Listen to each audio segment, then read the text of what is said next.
C'est à suivre en direct et en vidéo sur Europe1.fr. Ce matin, je reçois donc le ministre délégué chargé de l'économie sociale et solidaire et de la consommation. Bonjour Benoît Hamon. Bonjour. Est-ce que vous pourriez participer à un gouvernement dont Manuel Valls serait le Premier ministre ? La question ne se pose pas, donc il ne faut pas envisager un gouvernement après Jean-Marc Ayrault. Pour l'instant, il y a le gouvernement de Jean-Marc Ayrault qui est mobilisé sur des sujets importants, chômage notamment, l'emploi. On a un rebond de croissance, ça justifie d'autant plus ce qui avait été l'engagement du président de la République d'inverser la courbe du chômage à la fin de l'année. Il y a beaucoup de gens qui croient plus en la parole politique. Eh bien, on démontre qu'à force d'efforts, de politiques ciblées, intelligentes, on est en capacité de retourner une conjoncture économique qui n'était pas bonne, et c'est une bonne nouvelle à la rentrée, et d'inverser la courbe du chômage. On va reparler du chômage et de la croissance, mais vous dites que la question de Manuel Valls ne se pose pas, sauf que visiblement pour certains ministres, elle se pose. Pascal Canfin, votre collègue chargé du développement, dit « Moi, si Manuel Valls était Premier ministre, je ne serai pas dans ce gouvernement. » Mais moi, je pense qu'il faut sortir de la politique fiction et être dans la réalité. La réalité aujourd'hui, c'est qu'il y a un Premier ministre, Jean-Marc Ayrault, et que c'est autour de lui qu'on travaille. Mais la réalité, c'est aussi que visiblement, dans ce gouvernement, il y a des désaccords. On voit les critiques des ministres verts, Pascal Canfin, Cécile Duflot, les Verts qui se réunissent d'ailleurs pour leur journée d'été à partir d'aujourd'hui à Marseille. Vu le désaccord qu'affichent les ministres verts avec un membre important du gouvernement, est-ce qu'ils peuvent rester dans ce gouvernement ? Mais ils ont exprimé un désaccord sur quoi ? Sur la question du regroupement familial et de ce qui pourrait être une révision du regroupement familial. Le président de la République a dit hier que le débat n'était pas ouvert, donc il était clos en quelque sorte. Et donc il y a plus à avoir de raison de s'inquiéter sur ce qui pourrait être la participation des écologistes à un gouvernement, puisque ce sujet n'est pas un sujet ouvert et que le président de la République a considéré qu'il y avait d'autres priorités en cette rentrée que de parler d'une mesure qui concerne 16 000 personnes par an et qui, pour le regroupement familial, est couvert par la Convention européenne des droits de l'homme qui oblige tous les pays à faire en sorte que l'on puisse vivre avec sa famille. Donc c'est pas un sujet politique pour la rentrée.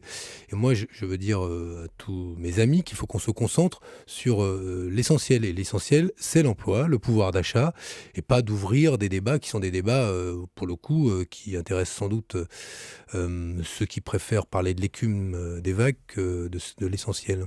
La relance, la croissance, on y vient. Comment est-ce que vous pouvez faire, vous, ministre délégué à la consommation notamment, pour soutenir cette consommation et soutenir la croissance ? Il y a une série de mesures qu'on peut prendre, notamment pour faire en sorte que les prix baissent. On en prend une très importante, qui me vaut d'ailleurs d'être critiquée par les compagnies d'assurance. On va permettre aux Français de résilier, quand ils le souhaitent, leurs assurances obligatoires au terme de la première année. Aujourd'hui, quand vous assurez votre véhicule, quand vous assurez votre logement, vous ne pouvez pas résilier, quand vous le souhaitez, votre assurance. On veut remettre de la fluidité sur ce marché-là. Ça, de quand ? À partir de la loi qui a déjà été votée à l'Assemblée nationale, qui vient au Sénat. J'espère que ça va maintenant être adopté assez vite. Pourquoi ? Parce que c'est quand même 5% des dépenses des ménages qui sont sur leurs assurances obligatoires. Et on s'est rendu compte qu'il y avait une forme d'asymétrie entre le fait qu'un assureur peut se séparer de vous quand il le souhaite, mais vous ne pouvez pas vous changer de contrat d'assurance comme vous le souhaitez. Donc on va mettre de la fluidité sur ce marché de façon à faire baisser les prix et contribuer ainsi à améliorer le pouvoir d'achat. Mais il y a une multitude de mesures et je n'en retiendrai qu'une autre, d'un mot. Le fait que demain, les consommateurs français, grâce à la loi que nous allons adopter définitivement, puissent se retourner contre les grands groupes grâce à ce qu'on appelle l'action de groupe.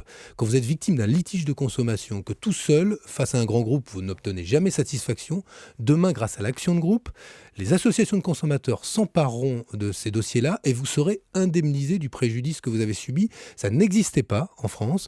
Celle-là, elle va être permise grâce à la loi que je défends devant le Parlement.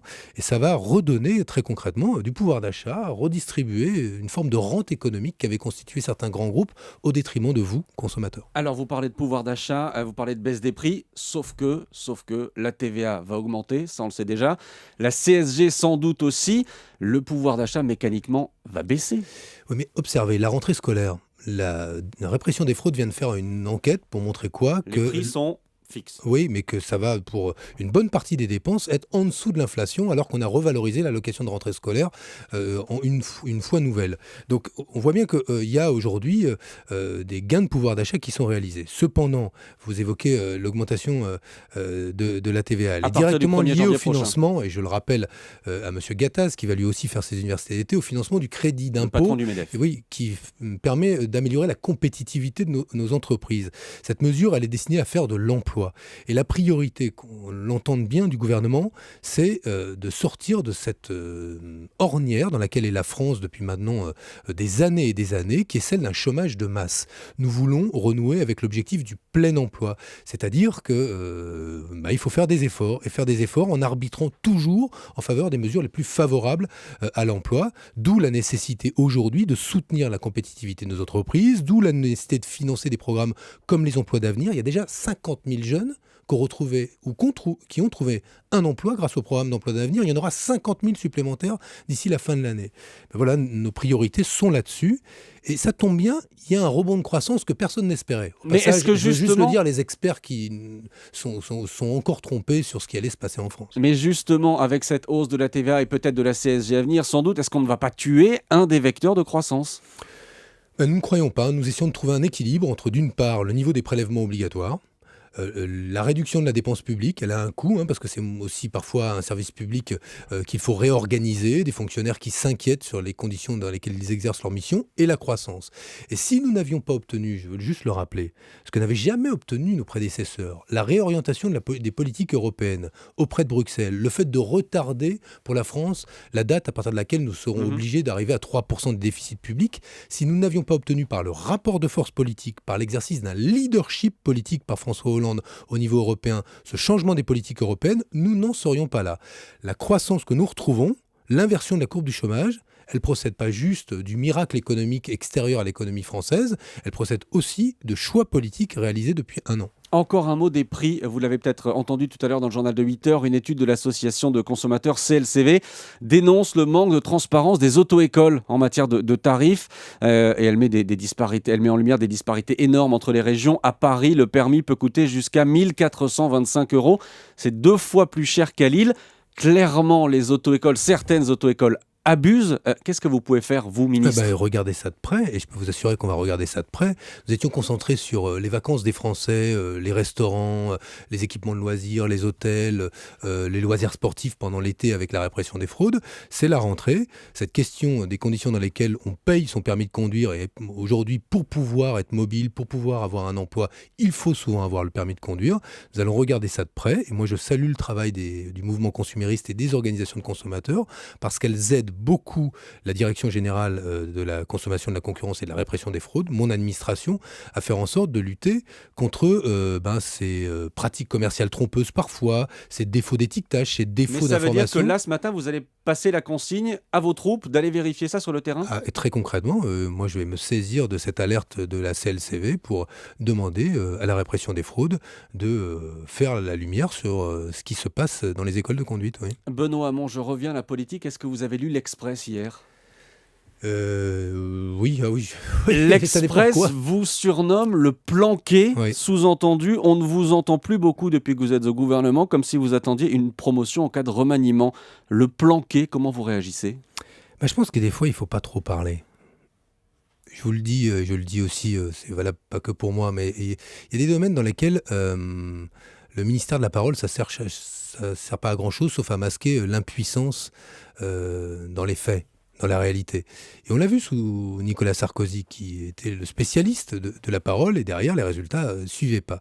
Et je pense que y a des fois, en faire un peu moins devant les caméras et un peu plus dans son bureau sur le terrain, c'est pas plus mal. Et que ça déplaise à un journaliste sur 10, en même temps, ça va pas me faire pleurer non plus. Mais est-ce que vous êtes d'accord pour dire qu'on vous entend moins critiquer, par exemple, la politique de rigueur du gouvernement ?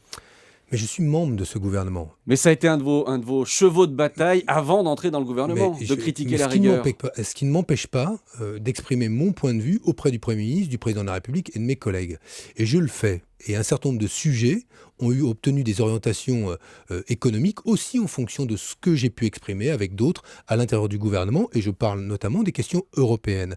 Donc la question, pour moi, n'est pas de savoir si je fais une rentrée fracassante en sortant des sujets que je mettrais dans le débat public juste pour exister, de manière à faire diversion du reste. Il y a besoin aujourd'hui de cohésion, de solidarité. Moi, je suis entièrement mobilisé sur un sujet qui n'est pas simple, c'est de faire en sorte que, comme ministre économique avec d'autres de ce gouvernement, la croissance soit bien au rendez-vous, que derrière cette croissance soit riche en emplois, que les emplois arrivent partout, notamment dans les territoires les plus en difficulté. On a un peu parlé des quartiers pendant l'été, on a parlé de violence dans les quartiers, mais il ne faut jamais oublier que les problématiques des quartiers sont des problématiques d'emploi, sont des problématiques de pauvreté, des problématiques d'éducation, et que la responsabilité d'un gouvernement de gauche, c'est d'appréhender ces difficultés, ces inégalités, pas simplement sous l'angle de la sécurité, c'est important, mais ce ne résume pas les problèmes des quartiers, mais sous l'angle de l'emploi, de l'éducation. C'est une partie de mon boulot aussi. Et moi, je préfère être discret et efficace que bruyant et inefficace. Mais je reviens à la rigueur, Benoît Hamon. Ça veut dire que là, l'université d'été du PS s'ouvre à La Rochelle demain. On ne va pas vous entendre? On ne va pas vous entendre réclamer une nouvelle politique économique au gouvernement? Une politique de relance, par exemple? Mais la politique de relance, aujourd'hui, elle existe à travers des choix politiques qui... en tout cas, propose un équilibre entre la réduction des déficits et la croissance. Vous allez m'entendre, comme beaucoup d'autres, sur des sujets qui sont des sujets sérieux. Moi, je prépare une deuxième loi qui va permettre aux salariés de reprendre leur entreprise. Ça énerve Monsieur Gattaz, alors que le MEDEF, il y a quelques années, se préoccupait de ces entreprises qui ferment alors qu'elles sont en bonne santé et ne trouvent pas de repreneurs. Et aujourd'hui, d'ailleurs, dans une forme de militantisme personnel, il s'oppose à une mesure qui va faciliter les conditions dans lesquelles un chef d'entreprise va proposer à ses salariés de reprendre ce qu'ils connaissent le mieux, c'est-à-dire leur outil de travail. Et on peut espérer gagner combien d'emplois avec ça? 100 000 emplois, 100 pas 000 simplement sur cette mesure-là, mais sur la loi sur l'économie sociale et solidaire. Elle a été évaluée, il y a une étude d'impact qui dit qu'elle peut créer, d'ici la fin du quinquennat, 100 000 emplois. Moi, je suis sur des sujets comme ceux-là, qui vont changer les règles du jeu, donner davantage de pouvoir aux salariés. Voilà des terrains sur lesquels la gauche change concrètement les conditions dans lesquelles on crée de la richesse.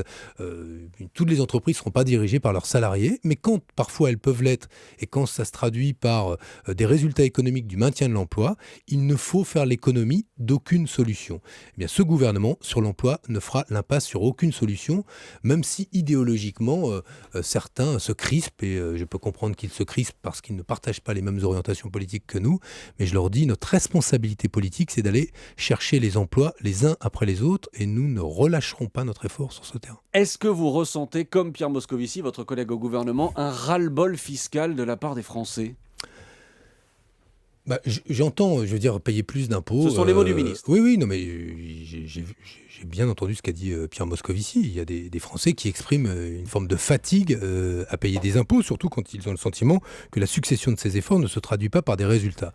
Je veux rappeler que l'effort, nous l'avons fait porter sur ceux qui n'en payaient plus beaucoup alors qu'ils étaient très riches, en alignant la fiscalité du capital sur celle du travail, en faisant en sorte que les ménages les plus riches payent. C'est d'abord sur eux que nous avons fait peser. Mais là, la TVA et la CSG, ce sera pour tout le monde. Mais je conteste pas. Et si demain, si cet arbitrage n'a pas été rendu, ça ne vous a pas échappé, sur la CSG, il devait y avoir un arbitrage, ce serait pour équilibrer les systèmes par répartition. J'observe que sur le sujet des retraites, ce sur quoi insiste aujourd'hui beaucoup le Premier ministre et qui n'a jamais été fait, c'est la question de la pénibilité.